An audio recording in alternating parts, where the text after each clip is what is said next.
Vamos contar histórias, relatos e contos de terror. Se você tem alguma história, nos envie por e-mail. A sua história pode ser a próxima a ser contada aqui no canal. Não esqueça de deixar seu like e se inscrever no canal.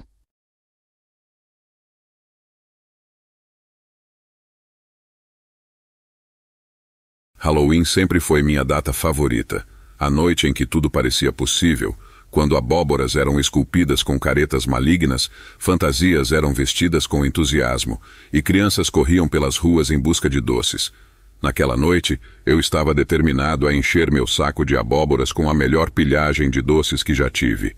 Minha fantasia de esqueleto brilhava no escuro e, com um grupo de amigos igualmente animados, começamos nossa busca noturna por deliciosos tesouros. Gritos de alegria, risadas e travessuras ecoavam pelas ruas escuras enquanto batíamos de porta em porta. Finalmente, o relógio marcou a meia-noite e era hora de voltar para casa.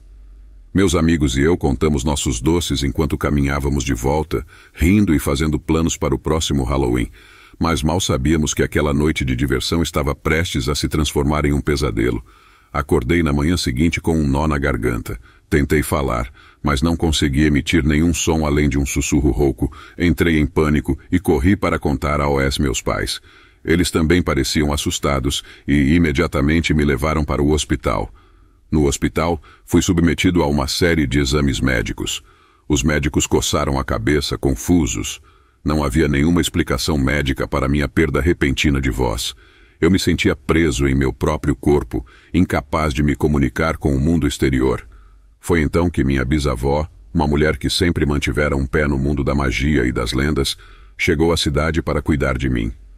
Ela era conhecida por suas histórias estranhas e premonições, mas poucos a levavam a sério. Ela olhou para mim com olhos sábios e disse que tinha uma ideia do que poderia ter acontecido. Minha bisavó explicou que durante o Halloween, o véu entre o mundo dos vivos e dos mortos se tornava tênue, permitindo que coisas estranhas acontecessem. Ela acreditava que eu tinha comido um doce amaldiçoado, um doce preparado com intenções obscuras por alguém com conhecimento das artes sombrias. Enquanto muitos duvidaram de sua teoria, minha bisavó estava determinada a me ajudar. Ela realizou rituais de proteção ao meu redor, queimou ervas místicas e sussurrou antigas palavras de encantamento. Os dias passaram lentamente e eu permaneci sem voz, minha agonia aumentando a cada momento. Então, de repente, como se um feitiço tivesse sido desfeito, minha voz retornou. Foi como um milagre. Eu gritei de alegria e agradeci minha bisavó por sua ajuda. Ela sorriu, sabendo que sua crença nas antigas artes mágicas havia sido justificada. O Halloween daquele ano deixou uma marca permanente em minha memória, uma lição de que o mundo da magia e do inexplicável muitas vezes se entrelaça com o nosso mundo cotidiano. Minha bisavó provou que, às vezes, é preciso acreditar no extraordinário para superar o terrível. E assim, depois de uma noite de horror e mistério, eu encontrei minha voz novamente, graças a uma ancestral conexão com o mundo das sombras.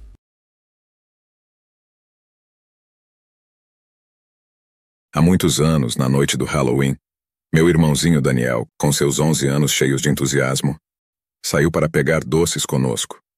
Aquela noite estava fria e misteriosa, como todas as noites de Halloween deveriam ser. Nós, os 3 irmãos, vestimos nossas fantasias assustadoras e começamos nossa busca por guloseimas na vizinhança. Daniel estava especialmente empolgado, com seus olhos brilhando de antecipação. O céu estava escuro. Apenas a luz tênue das lanternas iluminava nosso caminho enquanto caminhávamos de porta em porta. Cada casa estava decorada de maneira assustadora, e as pessoas distribuíam doces generosamente. Daniel estava na frente, acumulando mais guloseimas do que qualquer um de nós. Sua alegria era contagiante e sua risada ecoava na noite. Na última casa que visitamos, algo estranho aconteceu. Uma senhora idosa, com um olhar sombrio nos olhos, abriu a porta e, em vez de nos dar doces, ela fitou Daniel por um longo tempo. O ar ficou pesado e gélido. Minha irmã mais velha e eu trocamos olhares preocupados, mas antes que pudéssemos reagir, Daniel deu um passo à frente e pediu doces com seu sorriso inocente. A mulher finalmente estendeu a mão e colocou um pedaço de chocolate na mão de Daniel. Ele agradeceu e se virou para sair, mas antes que pudesse dar um passo, a senhora sussurrou algo que só ele pôde ouvir. Seu rosto empalideceu. e ele parou no lugar. Foi como se algo o tivesse hipnotizado. Em seguida, sem dizer uma palavra, ele se afastou da porta, desaparecendo na escuridão. Minha irmã e eu olhamos para a senhora assustadora, gritando por Daniel. Corremos em direção à escuridão, mas ele tinha sumido completamente. Não havia vestígios dele, apenas o eco de nossos gritos na noite fria. Corremos para casa em pânico, esperando encontrar Daniel lá, mas ele não estava em lugar algum. Contamos tudo aos nossos pais, que chamaram a polícia imediatamente. As buscas foram intensas, mas não encontraram vestígios de Daniel. As semanas se transformaram em meses, e finalmente a esperança de encontrar nosso irmão desaparecido começou a desvanecer. Sua cama vazia, seus brinquedos intocados e seu sorriso ausente atormentavam nossas noites. Rumores sombrios começaram a circular pela vizinhança. Alguns diziam que a senhora estranha que o abordara era na verdade um espírito vingativo que roubava crianças na noite do Halloween. Dizia-se que ela fazia oferendas às criaturas sobrenaturais, entregando-lhes almas inocentes em troca de poder ou juventude eterna. Minha irmã e eu nunca aceitamos essa explicação, mas também não conseguíamos entender o que realmente aconteceu naquela noite. Enquanto o Halloween se aproximava ano após ano, nossos corações se enchiam de tristeza e nostalgia, lembrando de Daniel, o irmão que perdemos na noite mais aterrorizante do ano. Nunca perdemos a esperança de encontrá-lo, e todos os anos, em cada Halloween, acendíamos uma vela em sua memória. O mistério daquela noite nunca foi resolvido, e os anos passaram rápido. Agora, adultos, ainda mantemos viva a memória de Daniel e sua risada alegre, apesar do arrepio que sentimos sempre que chega o Dia das Bruxas. O que aconteceu com ele permanece um enigma, um segredo sombrio guardado nas sombras daquela noite terrível.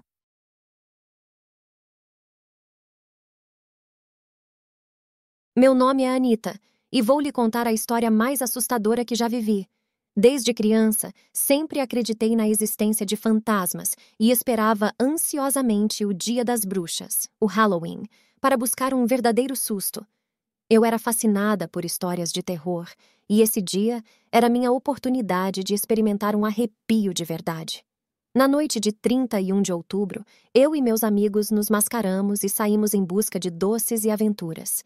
Depois de um jantar cheio de guloseimas, voltei para casa e tirei minha fantasia, encontrando um local secreto para guardar todos os doces que havia ganhado.